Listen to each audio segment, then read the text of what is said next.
yung maliit na puno ng mangga. Ito na yung hinog ngayon, guys. Ayan, titikman namin kung gaano katamis. Ito yung ano, guys, Thai mango. Ayan siya sa labas. So, titikman namin kung ano yung first fruit na nakuha namin. Since na itinanim ng hubby ko, ito yung nakuha namin. Hinog na siya. Ayan, guys. Mukha naman siyang masarap.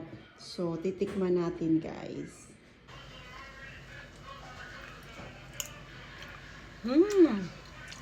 Tamis!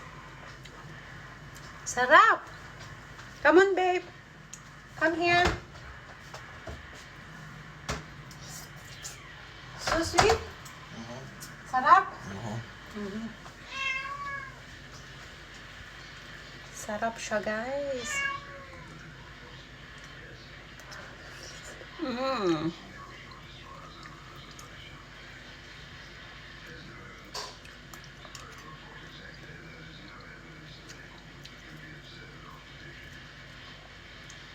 Tamis.